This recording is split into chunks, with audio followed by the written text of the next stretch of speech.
The SEALs were pinned down, bullets raining from every ridge.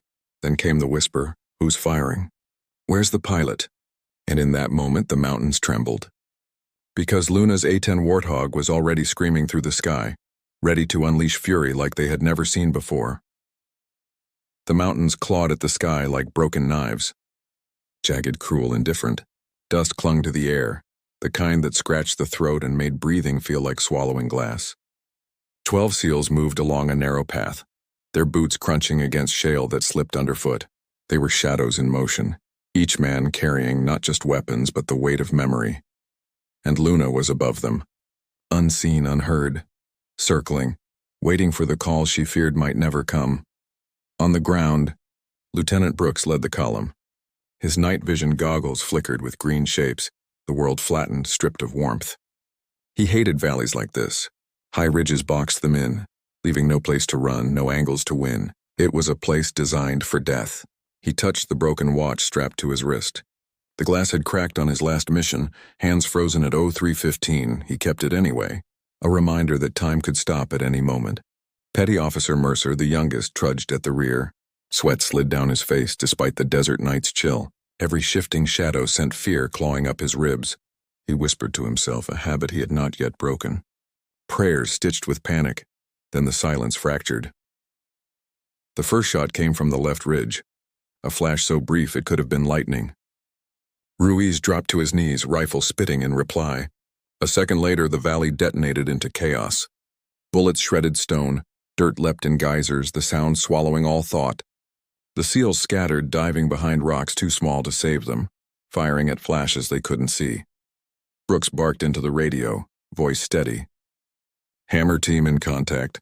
Coordinates transmitting. Request immediate close air support." "Danger close," static hissed back. Nothing else. RPGs screamed overhead, their concussions tossing men like dolls. Mercer felt the ground rise and slam him down. Ears ringing, vision blurred, he pressed himself against a boulder. His lips formed words without permission. "Who's firing? Where's the pilot?" His voice was swallowed by gunfire. Above, Luna heard the call. The valley's coordinates flashed on her HUD. She tightened her gloves, her A-10's engines humming like a storm bottled in steel. She whispered into her oxygen mask, words meant only for herself. "Hold, just hold. I'm coming." Below, Brooks crawled through dust and blood, rallying his men. Every movement cost. Every glance at Dean's bleeding arm, every scream of a bullet, carved another line of despair. The SEALs were trapped, outnumbered, pinned. And the sky above them stayed silent. Then Mercer whispered again. Louder this time. "Where's the pilot?" The ground trembled. A faint vibration ran through the stone, too low for certainty. But it was there, and Luna was already banking her Warthog toward the valley. The rumble grew, low and uncertain, like a storm testing the valley walls. Mercer's eyes shot upward, searching for wings, for a shape against the dimming sky. Nothing. Only smoke and dust, glowing red under the last streaks of sun. "Stay sharp," Hayes growled, dragging Dean behind a jagged stone. Dean's face was pale, jaw clenched, his sleeve soaked in blood that refused to stop spreading. Hayes wrapped a strip of torn fabric tighter around the wound. The fabric darkened instantly. "Radio again," Ruiz shouted. Brooks already had the handset to his lips. His voice was steady, precise, a soldier's shield against panic. "This is Hammer Team. We are pinned in the valley. Multiple casualties. Coordinates repeating. Request immediate close air support." "Danger close," static crackled. No voice, no confirmation, only that bitter hiss of nothing. Brooks set the radio down beside him. His fingers brushed the empty wallet he carried in his chest pocket. A gift from his daughter, pink leather, now scuffed and worn. The wallet had once held photos. They were gone, soaked and ruined in a rainstorm during a different mission. Still, he carried it. Even empty, it anchored him, reminded him there was something beyond dust and gunfire. Another RPG screamed overhead, tearing a crater into the valley floor. The blast wave slammed Mercer into the dirt, his face grinding against shale. He spat grit, blinked tears, forced himself to reload. Hands shaking. Slow is smooth. Smooth is fast. His instructor's mantra was a ghost in his mind, but his fingers felt clumsy, foreign. "LT," Ruiz called. "They're pushing closer. Left ridge." Brooks peeked over the stone. Shadows darted between rocks. Muzzles flared, bright and merciless. The enemy was patient. Well hidden. They had planned for this. A whistle split the air. The seals ducked as mortars slammed the ridgeline behind them. Shards of rock slashed through the haze. A stone fragment cut Mercer's cheek, hot blood sliding down his neck. Fear throbbed in his chest. He pressed himself lower, whispering again like a child. "Who's firing? Where's the pilot?" Hayes heard him this time. His jaw tightened. He didn't answer. He simply shoved Mercer's helmet down, forcing him lower. "Keep your head if you want to keep it," Hayes muttered. The firefight dragged minutes into hours. The valley was smoke and thunder, each second an insult to survival. Dean's breathing grew shallow, each exhale rattling like coins in an empty jar. Brooks squeezed his shoulder, silent, before crawling back to his rifle. Above, Luna's A-10 circled unseen. She had eyes on the valley, her HUD glowing with target signatures. The radio chatter was faint, broken by static. Their words reached her like whispers through a storm. She adjusted her course, heart steady. She thought of the dusty road back home, the one that led past her family's farm.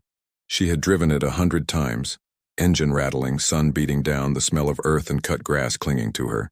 That road had taught her something. Straight paths rarely led to safety. You had to swerve, adapt, find the lines no one else could see. Now, staring into the chaos below, she whispered into her mask, "I see you. Just hold." But on the ground, no one could hear her. Mercer reloaded again, cartridges slipping through sweaty fingers. He flinched at every muzzle flash, every spray of dirt. Dean groaned, his lips moving without sound. Hayes whispered encouragement, voice hoarse, though his own hands trembled. Brooks pressed the radio again. "Hammer team to command. Coordinates repeating. Heavy contact. Casualties increasing. Immediate air support required. Over." Silence. The SEALs glanced at him, eyes asking what their mouths could not. "Was help coming?" Brooks didn't answer. He simply looked at his broken watch. Its hands, forever stuck at 03:15, mocked him. Time had stopped. "Maybe here in this valley theirs would too," Mercer whispered again, his voice raw with desperation. "Where's the pilot?" And this time the growl above deepened. The rocks themselves seemed to tremble, dust shivering loose from their jagged faces. Hayes froze, staring at the sky. Ruiz's mouth opened slightly, unbelieving. The noise was louder now. Closer. Not imagination. Not the cruel trick of fear. Something was coming. The shadow stretched long against the ridge, carving through smoke like a blade. It wasn't the jagged edge of the mountains, nor the fleeting shimmer of cloud. It moved with purpose, low and heavy, the kind of presence that pressed on the chest before the mind could name it. Mercer's breath caught. His lips trembled. That's her." Above, the A-10 Warthog roared, its engine splitting the twilight. The sound wasn't just noise, it was pressure, vibration. A growl that made stone tremble and lungs forget to breathe. The SEALs, pinned and bleeding, looked up as one. For the first time in endless minutes of fire and death, their eyes held something like belief. Brooks keyed the radio, voice ragged but sharp. "Hammer team to any station. Confirm, aircraft on station?" A hiss, a crackle, then a voice cut clean through the storm. "Viper 1 on station. I see you. Hold tight." It was female, calm, measured.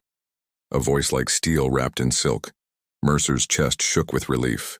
He pressed his helmet harder against the rock, whispering into the dust. "The pilot. She's here." The insurgents on the ridges sensed it too.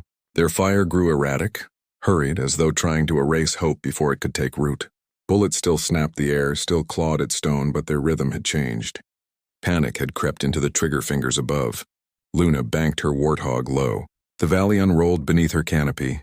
Jagged teeth of stone, rivers of dust, pockets of muzzle flashes winking like fireflies. Her HUD danced with data. She exhaled once, long and steady. Her finger found the trigger.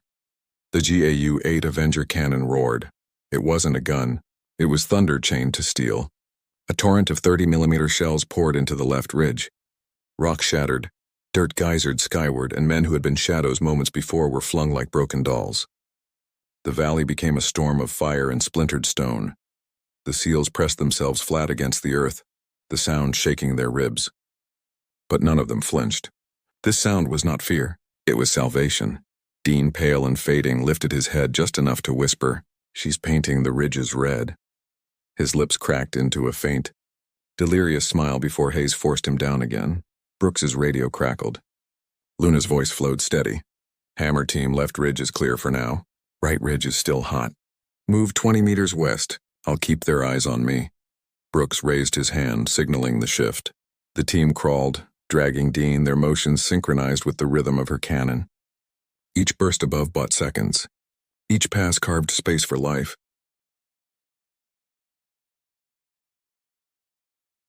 Mercer crawled with them, palms torn, knees bruised. He couldn't stop glancing upward. The silhouette of the Warthog against the blood-red sky was terrifying and beautiful.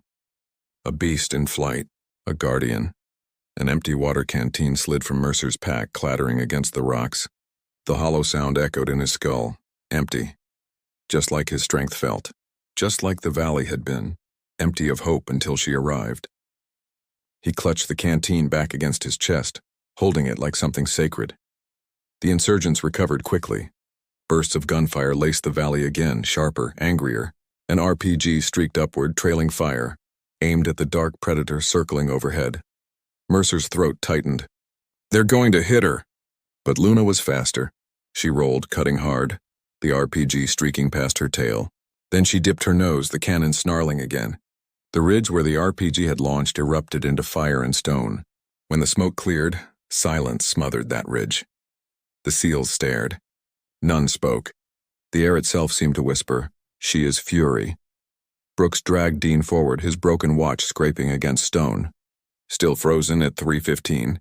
He pressed it once, as though time might move again now that she was above them. "Keep going," he ordered. His voice was steadier now, the kind of steadiness borrowed from someone else's courage. The Warthog banked again. Luna's voice crackled in their ears. "Hammer team, I've got you covered." "Extraction route is northwest. Keep moving. Do not stop." Her words were a lifeline threaded through the smoke and bullets. The SEALs advanced, one slow crawl at a time. Bullets still snapped, but each time the enemy pressed, the sky answered. The Avenger cannon spoke and shadows scattered. Mercer whispered into the dirt words no one else heard. "She's not just a pilot. She's everything right now." Above, Luna caught glimpses of their movement, tiny, fragile figures dragging each other through dust. Her chest tightened. She could almost feel their weight pressing against her ribs, their survival stitched to her trigger. She banked lower, closer. The mountains clawed at her wings, but she welcomed the risk. She had made a promise to herself the moment she heard their first broken call. She would not let the valley swallow them. And then, just as the team gained a sliver of ground, the radio cracked with a different voice. Male, cold, command frequency. Viper 1, disengage. Higher priority target inbound grid south. Redirect immediately. Brooks froze. So did Luna. The SEALs, half crawled through dust, lifted their heads in disbelief. Mercer's voice broke into a whisper. "No, not now. Not when we've got her." Luna's hands tightened on the throttle. Her heart thudded once, heavy. Orders were orders. But her eyes locked on the valley below. The broken men, the bleeding, the desperate. She swallowed hard, eyes flicking to her fuel gauge, her ammo count. The ridges still alive with muzzle flashes, and she knew in that instant, to leave was to abandon them. The order repeated in Luna's ear. Viper 1, disengage. Redirect south. Higher priority target. Her thumb hovered above the transmit switch. The canopy reflected a thin ghost of her face. Helmeted, oxygen mask tight, eyes steady but burning. Below, the valley bled through smoke. 12 shapes. One shape not moving much at all. She swallowed, tasting rubber and metal and her own fear. Fuel, tight but workable. Ammo not full, not empty. Enough to make a promise hold. The mountains rolled under her wings like a sea turned to stone. On her HUD, the ridgelines were lines of threat geometry and guesswork. On the ground, they were mouths. They were trying to eat men alive. She pressed the switch. Command Viper 1. Her voice came out calm, almost gentle. Hammer team is pinned. I am danger close on station. Confirm redirect requires immediate departure now. A beat. Static. Affirm. Redirect south now. She looked left, then right. The ridges leaned toward each other like conspirators. She thought of the dusty road back home, the one that cut through fields of brittle grass. When you drove it in August, heat shimmered in the distance, mirages that looked like lakes until you reached them. Her father used to say, "Don't trust what the road offers you in the heat. Trust the map in your head." Her map said one thing. If she left now, that broken watch on the lieutenant's wrist would not pause at 03:15. It would stop for good. Luna keyed the team. "Hammer, Viper, I hear you. I am with you for 2 more passes. Then we see." Brooks exhaled as if he'd been holding air for a year. He touched the empty wallet in his pocket without looking, like a habit that hurt and helped at once. "Copy, Viper," he said. 2 passes. We'll make them count. "Make them safe," she said. She rolled in. The Avenger cannon opened like a door to something older and louder than words. The left ridge disappeared into a geyser of stone and dust. Muzzle flashes evaporated. Men scattered. The mountain barked rock teeth and swallowed its own shrapnel. "Left ridge suppressed," Luna said, voice even. "Hammer, drift west by 20. I'll rake the right." They moved, crawling, dragging, cursing. The valley seemed to groan around them. Mercer's hand slid on blood and dust. He hooked an arm under Dean's harness and pulled until stars popped in his vision. Hayes kept the line tight, firing measured bursts, counting in silence like a metronome for survival. Brooks checked Dean's face. A line of gray had crept into the skin. He pressed the broken watch to Dean's chest like a stethoscope and felt the faint, stubborn thud beneath the cracked glass. "Stay," Brooks said to the heart at a time. He wasn't sure. Luna's second pass cut the right ridge into tatters. 30mm stitched a zipper down the spine of stone, and the ridge came apart into coughing clouds. Echoes flapped from wall to wall and fell dead in the middle. "Right ridge disrupted," Luna said. "Hammer, you have a lane. North-northwest shallow wash. 50 meters move." "Copy," Brooks said. Then after a beat, quieter. "Thank you." She turned skyward, pulling G's until the frame creaked. The A-10 loved it, loved the strain, loved the dirt. Some aircraft made you feel like a guest. The Warthog made you feel like a rider on a bull that knew your name. She breathed, felt the weight press her spine and leveled into the seam between 2 teeth of rock. In her ear, command returned. "Viper 1 status." She glanced at fuel. She thought of the dusty roads mirages and of how maps don't lie. They just refuse to comfort. "Viper 1, danger, close support in progress," she said. 2 passes executed. Hammer moving to extraction lane. "Request 60 seconds more on station." Silence. Then, "Negative." "Now means now, Viper," she could have said Roger. She could have turned. She could have flown south, where the priority target waited with its own terrible logic. But the valley below had its own priorities, the kind with faces, the kind that called you by what you could do, not by your call sign. She clicked to Hammer again. "You have 60 seconds, Luna said. "I'm buying them for you." Brooks didn't ask how. He didn't ask what it cost. He moved. Mercer dragged Dean across stone that grabbed and held like hungry hands. His breath tore in and out. His knee spasmed. His vision tunneled. He kept seeing the empty canteen, hearing the hollow clack from minutes ago. He imagined water sloshing, a future where he would drink and it would burn down his throat like a promise kept. He imagined the opposite, too. Hayes crawled backward, rifle forward, muzzle steady. He watched the angles as if the air itself might fire bullets. 10 more meters, he said. Then the wash. The wash was a shallow scar cut by old rains. It led out of the worst of the crossfire into a kink of terrain that hid bodies from bullets. It wasn't safety. It was less danger. Sometimes that's all survival means. Above, Luna dove for a third pass she had not been granted. She could feel the valley's hunger. She could feel the small human defiance below. 4-letter words and 4-pound triggers, knuckles white, teeth gritted. She put the pipper where instinct told her a shooter hid and rode the gun until she saw the rock split like a ripe melon. Tracers lanced toward her, a spray of green like angry fireflies. One skipped the fuselage with an ugly thunk. The A-10 shivered, shrugged, asked for more sky. She gave it. "Hit?" Brooks asked. "Cosmetic," Luna said and smiled with the corner of her mouth. "I've had worse parking jobs." Mercer laughed once. It sounded like choking in hope. He fell into the wash, dragging Dean with him. Hayes and Ruiz slid in after. Brooks brought up the rear, still scanning, still doing impossible math with too many unknowns. "Viper, lane reached," Brooks said. "We're 5 from the bend. Helicopter inbound, 2 mics. We need the bend." "Roger," Luna said, and took her altitude higher, checking the board the way a tired baker checks the ovens. She felt the seconds like coins leaving her hand. Each one landed somewhere she wanted it to. That made it easier, Command again. Viper 1, you are non-compliant. Redirect or report to home plate. She toggled to a secure whisper. Home plate, this is Viper. Hammer is 5 from bend with casualties. I will clear the bend and exit, copy? A new voice slid in, cool, older, too smooth. Viper, this is Falcon at home plate. Confirm you have ordnance remaining for bend clearance only. She breathed. Confirmed. Then do it, Falcon said, like a father who knew the argument had already been had. 30 seconds, Viper, no sermons. Just finish the math, she banked. Her eyes brushed the instruments, then the world. She saw the bend like a curtain drawn across an exit.